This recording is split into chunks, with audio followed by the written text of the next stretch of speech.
എവിടെ ചെന്നാലും പ്രകൃതിയോടൊരു പ്രത്യേക ഒരു സ്നേഹമാണ്, ഒരാക്രാന്തമാണ്. എന്താണെന്ന് ചോദിച്ചാൽ അറിയില്ല. എന്തോ നമ്മളൊക്കെ ഗ്രാമത്തിൽ ജീവിച്ചിട്ട് വന്നതുകൊണ്ടായിരിക്കാം. ഇത് ഞങ്ങളുടെ അടുക്കള ഭാഗമാണ്. ഇവിടെ വലിയൊരു മരവും ചുറ്റുപാടും എല്ലാം ചെടികളാണ്.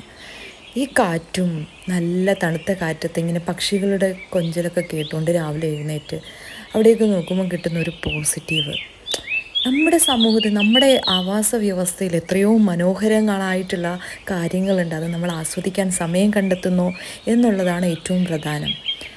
സമയം കിട്ടുമ്പോഴൊക്കെ ഇതുപോലെ വന്ന് ആ കമത്തിയിട്ടിരിക്കുന്ന ചെയർ അവിടെ ഞങ്ങൾ വൃത്തിയാക്കി ഞങ്ങളെല്ലാവരും ഇരിക്കും, പറ്റിയ ചായ കുടിക്കും, ആസ്വദിക്കാൻ ശ്രമിക്കും. തിരക്കുകൾക്കിടയിലും ജീവിതത്തിൽ നമ്മൾ പാഞ്ഞുകൊണ്ടിരിക്കുമ്പോഴും നമുക്ക് സ്വന്തമായിട്ട് കൊടുക്കാൻ പറ്റുന്ന ഒന്നാണ് ഇതേപോലെയുള്ള അനുഭവങ്ങളും ഇതേപോലെയുള്ള നിമിഷങ്ങളും.